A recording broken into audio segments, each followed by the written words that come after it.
Luego de Carolina Barco tuvimos la primera canciller de la historia de Colombia, el primer canciller de la historia de Colombia, María Consuelo Araujo, con formación de pregrado en Relaciones Internacionales. Y esa sería quizás la excepción, pero sin embargo mantengo la afirmación de que fueron cancilleres improvisados en el sentido en que el paso de la canciller Araujo por la Cancillería fue fugaz. Producto de su drama familiar tuvo que renunciar pocas semanas después de haber asumido la Cancillería.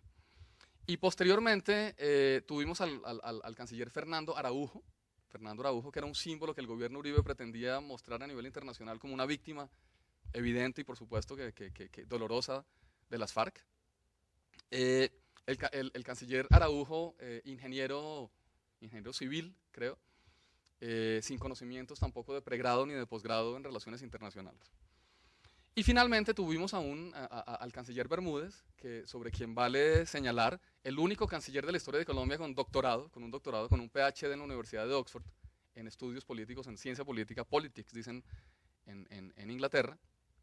Y digamos que en ese sentido uno podría subrayar como un logro importante de este canciller académico el hecho de haber convocado la misión de política exterior. Y digamos, uno también podría decir que cuando uno estudia ciencia política estudia también relaciones internacionales, pero tampoco, el canciller Bermúdez tampoco tenía en su hoja de vida formación alguna de relaciones internacionales, ni de pregrado, ni de maestría, ni de doctorado, en su caso. Mientras que digamos que en el caso del gobierno Santos tenemos una canciller que ha hecho una carrera en la Cancillería y en el Servicio Exterior colombiano, una carrera exterior en la Cancillería, primero como secretaria de la Cumbre de los No Alineados, que es la cumbre quizás más importante de la historia de Colombia, antes de esta que se viene en el mes de abril, esta sexta cumbre de las Américas. María Ángela Holguín fue secretaria de la Cumbre de los No Alineados en Cartagena en 1995, a la que asistieron alrededor de 60, 70 jefes de Estado del mundo.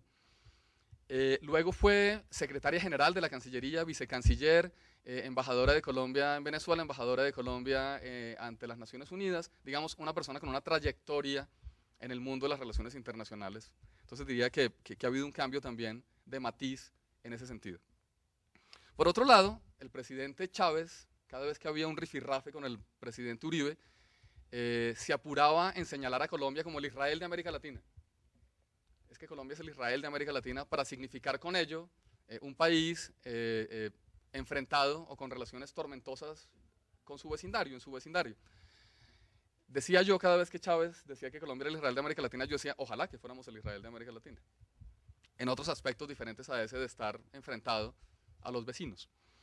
En el gobierno de Santos uno podría decir, tendría que extenderme para explicarles por qué, no viene al caso ahora la extensión del argumento, solamente quisiera dejarlo señalado, que en el gobierno de Santos uno podría decir que Colombia está tomando como punto de referencia a Turquía, un país con el que este gobierno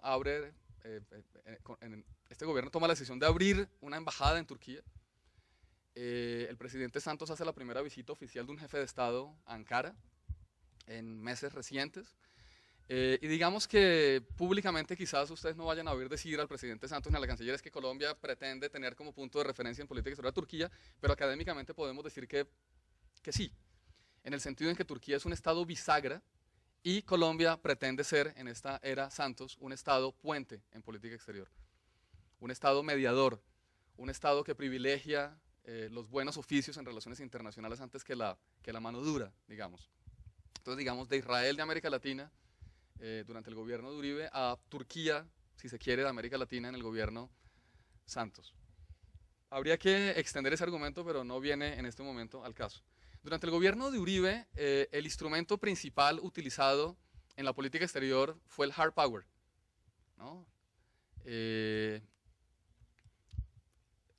Digamos, el hard power en el sentido de haber utilizado a nuestras fuerzas militares, de haber echado mano del Ministerio de Defensa, como un instrumento privilegiado de política exterior. Mientras que uno ve en el gobierno de Santos, que sigue un poco la línea del gobierno Obama y de su asesor principal en política exterior, que es Joseph Nye, que el gobierno de Santos privilegia en política exterior el uso del smart power. El smart power plantea que no hay ninguna dicotomía entre soft y hard power en las relaciones internacionales, sino que es smart power, o sea, soft cuando sea el caso y hard cuando sea pertinente. Y el gobierno de Obama ha sido un ejemplo en ese sentido, en el uso del smart power como lo plantea Joseph Nye. Por otro lado, el gobierno de Uribe, en términos del servicio exterior del gobierno de Uribe, se caracterizó por cerrar embajadas de Colombia a lo largo y ancho del planeta. El gobierno de Uribe cerró la embajada de Colombia en Indonesia.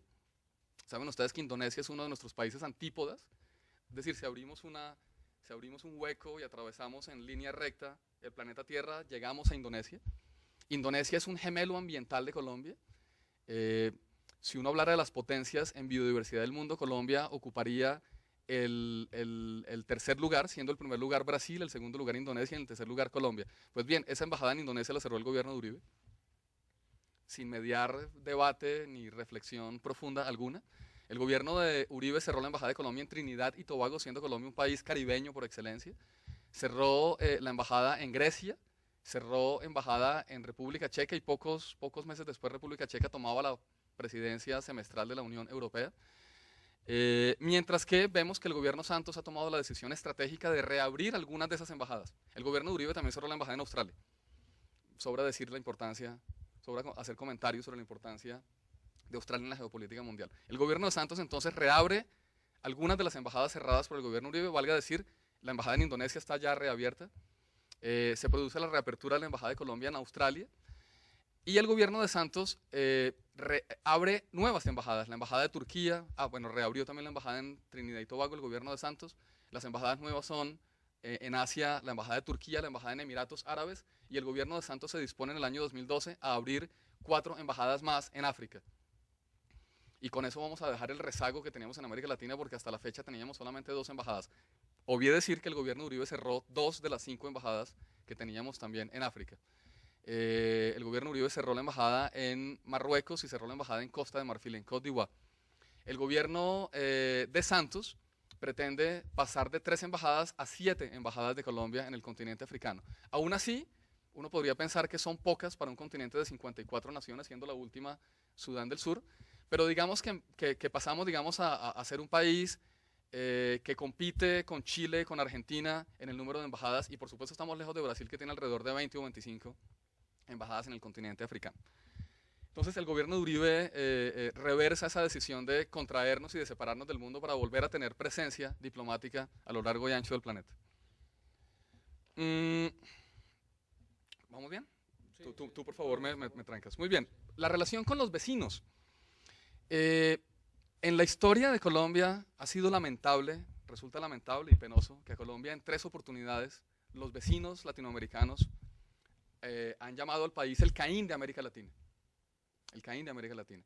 En 3 oportunidades, 2 de ellas se dieron bajo el octenio del presidente Uribe. La primera ocasión en que Colombia fue lamentablemente catalogada como el Caín de América Latina fue a propósito de la Guerra de las Malvinas, que ahora vuelve a ser un tema de importancia regional y continental. Ustedes conocen la noticia de carácter coyuntural. En esa ocasión Colombia, en forma solitaria junto con la dictadura de Pinochet, Colombia tomó la decisión de no apoyar a la dictadura militar argentina en esa aventura bélica que resultó desastrosa. Por motivos diferentes, tomó esa decisión el gobierno de Turbay Ayala, por motivos diferentes a los que tuvo la dictadura pinochetista. Sin embargo, eso le valió a Colombia para entonces el mote de Caín de América Latina. La embajada de Colombia en Buenos Aires fue apedreada, fue pintada con grafitis y hubo un malestar en el continente con esa posición colombiana, que estaba respaldada en su momento en un argumento de carácter jurídico, al argumentar que esa respuesta militar del Reino Unido era absolutamente legal en términos internacionales, se apalancaba en el artículo 51 de las Naciones Unidas, que establece que los estados tienen un derecho inmanente a la legítima defensa. Entonces Colombia, primero, un argumento de carácter jurídico, y segundo, un argumento que no se hizo público, pero resultaba evidente que Colombia no iba a respaldar la tesis de que la cercanía geográfica generaba automáticamente soberanía, para no abrir con ello un boquete a futuro en el caso de San Andrés y Providencia. Entonces, digamos, esos fueron los 2 argumentos que respaldaron esa posición de entonces de Colombia. Pero lo que viene al caso para nuestro debate de hoy es decir que durante el octenio Uribe 2 veces más volvió a ser llamado Colombia por nuestros vecinos y por nuestros pares latinoamericanos el Caín de América Latina.